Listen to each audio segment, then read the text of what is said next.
Welcome back to Joey Movie Clips.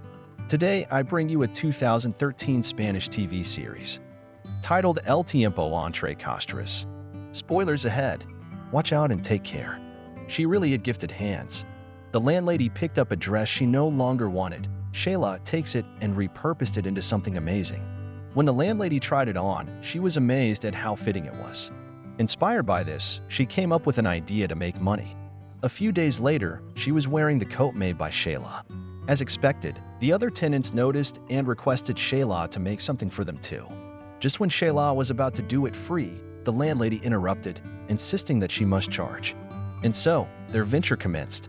Women's desire for style isn't hindered by payment. They began to select styles from magazines.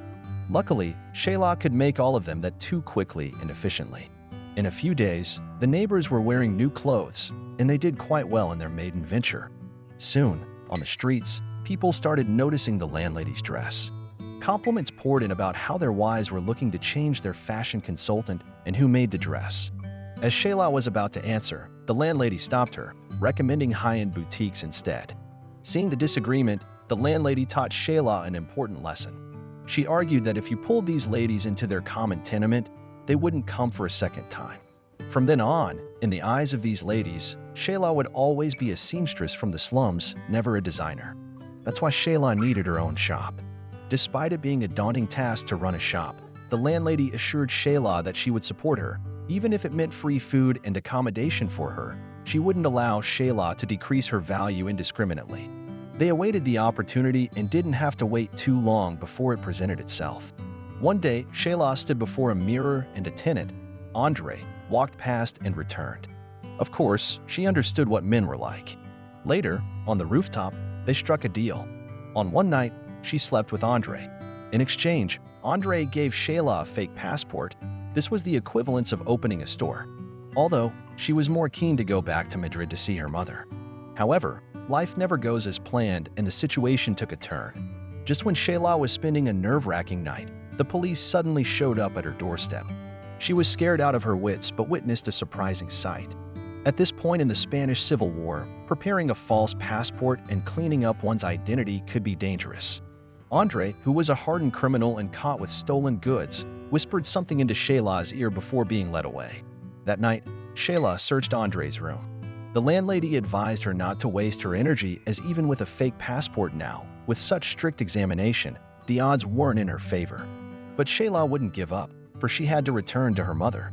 Finally, she found what she was looking for under the third tile. Instead of a passport, it was a gun. The landlady grinned and said that today, even a gun was worth its weight in gold. The next day, they took it to a buyer. Shayla tried to back out of the whole ordeal out of fear, but the landlady's words scripted a change of mind. Shayla was to use her beauty to attract men while the landlady talked business. However, the two men had other intentions.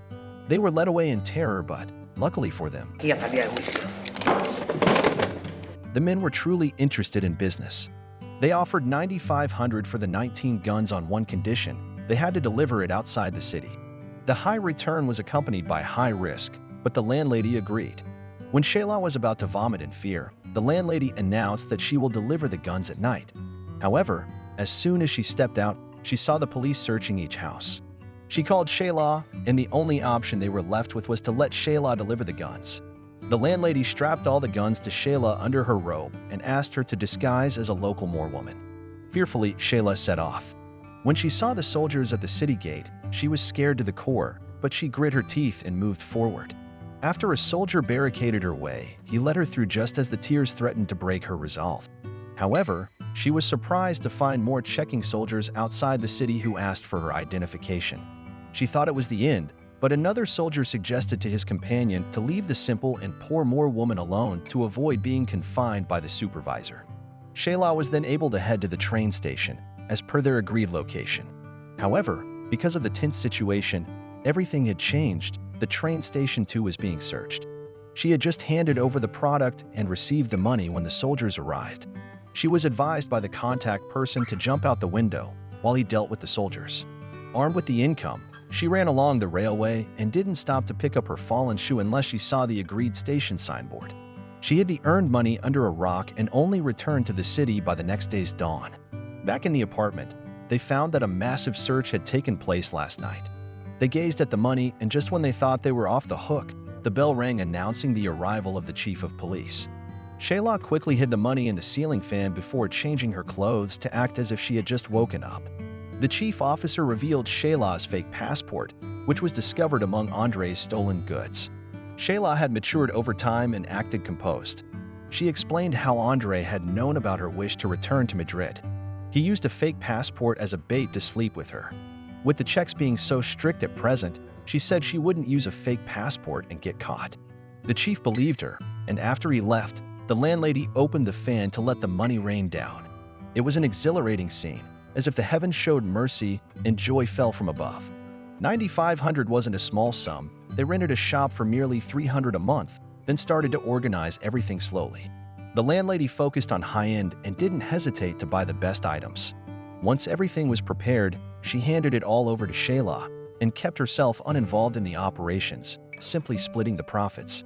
Shayla doubted her capabilities, but the landlady was like a merciless bird mother, pushing Shayla off a cliff so she could learn to fly. She gave Shayla 2 housemaids and bought her clothes and shoes to make her present herself as a noble woman, a woman who could confidently cater to her rich clients. Through her experience and the guidance of the landlady, Shayla matured more in a few months than she had in 20 years in Madrid. Because growing up isn't simply about age. Growth can be mature, and some old people can be immature. It's really about one's life experiences. Someone who is emotionally stable, unaffected by the ups and downs of life, and doesn't waver in his rage at the world, must have a taste of something sweet and bitter in their life of an unknown length. Although Shayla did experience a lot, she still had a lot to go through. The boutique had just opened, and for several days, they didn't receive a single customer. The melancholy of these moments was a unique experience. But as soon as she got over this, customers started showing up. The first customer seemed still skeptical until she saw the fashion magazines Shayla had prepared. Not every shop had them. Shayla had worked hard to arrange those magazines, and women started to feel reassured.